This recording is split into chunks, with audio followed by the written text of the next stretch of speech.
Hello, this is a review by Cameron Menzer and Mary Carmen Landa of chapters 3, 4, and 5 of Reinventing Project-Based Learning, your field guide to real-world projects in the digital age.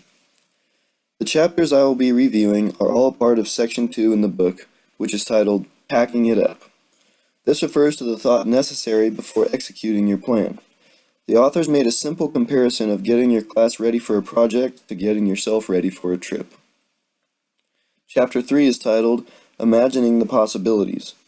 Chapter 3 is about considering all possible outcomes to be certain of what you should pack along with you for the ride.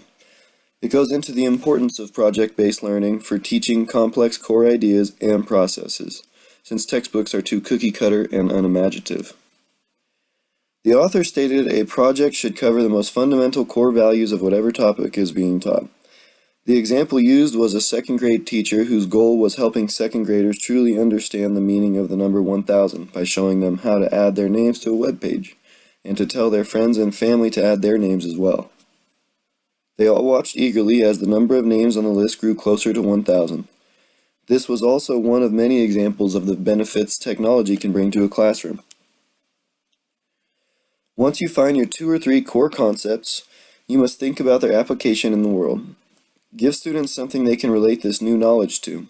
Take it a step further and promote collaboration with other teachers and students on both a local and global level. The purpose of this is to connect learning experiences together for the children, which make everything easier for them to understand and remember. The end of the chapter goes over standards and definitions of digital literacy, which was boiled down to being an independent, aware, and productive member of society. Chapter 4 is titled Strategies for Discovery. This chapter is about devising different ways and methods to challenge students to raise questions that will lead to world understanding on their own. Instead of being told how everything works, teachers want them to question the inner workings of the world themselves. This can be done through project-based learning. Using other teachers' projects is okay too, but you gotta be careful to be sure the project is truly beneficial to the students. Does it help them learn better? It also provides a list of pitfalls to look for, such as a long activity with a short learning outcome, or one that is lacking in formative assessment, when considering a colleague's project for use, as well as a list of helpful resources for project design and step-by-step instructions to help you design your own project. A good project will be one in which the students are in the driver's seat and the teacher is merely the pit crew that gives them the support they need to finish the race. Chapter 5 is titled Making Assessment Meaningful. It addresses the fact that assessing a project is much more complex than simply making right or wrong on a true-false quiz.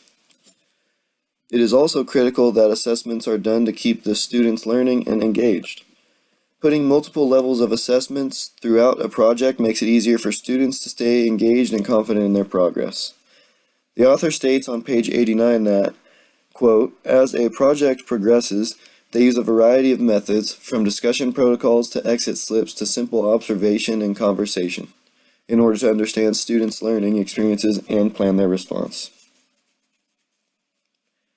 There is a long template to assist on building your own grading rubric for a project. It must show evidence that the students have obtained core knowledge. Often it is best to show students a rubric before they begin work. That way, they know what is expected of them. Timelines and milestones are another very important part of the project, used to keep both students and teachers on task. Though some unexpected learning curves will present themselves along the way, it is good to have the primary arc of your project timed out. This chapter also includes assessment options and tools such as brainstorming, checklists, concept maps, exit slips, and project logs. Personally, I believe project logs would be the best way to go. Having the students write a detailed log of their day, what they did, and what they learned would keep them on track with their milestones, as well as make the session available to them in their notes for future reference. The end of the chapter touched on a very interesting use of technology in the classroom. A California high school teacher has her students do their writing on Google Docs so she can go into any of her students' papers at any time and review their progress. She says, before it was too chaotic for me to give students any real-time feedback. There was no time to review what they were writing, so I would wait until they finished a draft before I gave feedback. Now I can help them earlier in the process. They can make revisions in a flash and move on. With enough effort, planning, and teamwork, with the help of technology, PBL can give students a step ahead in learning outside of the box.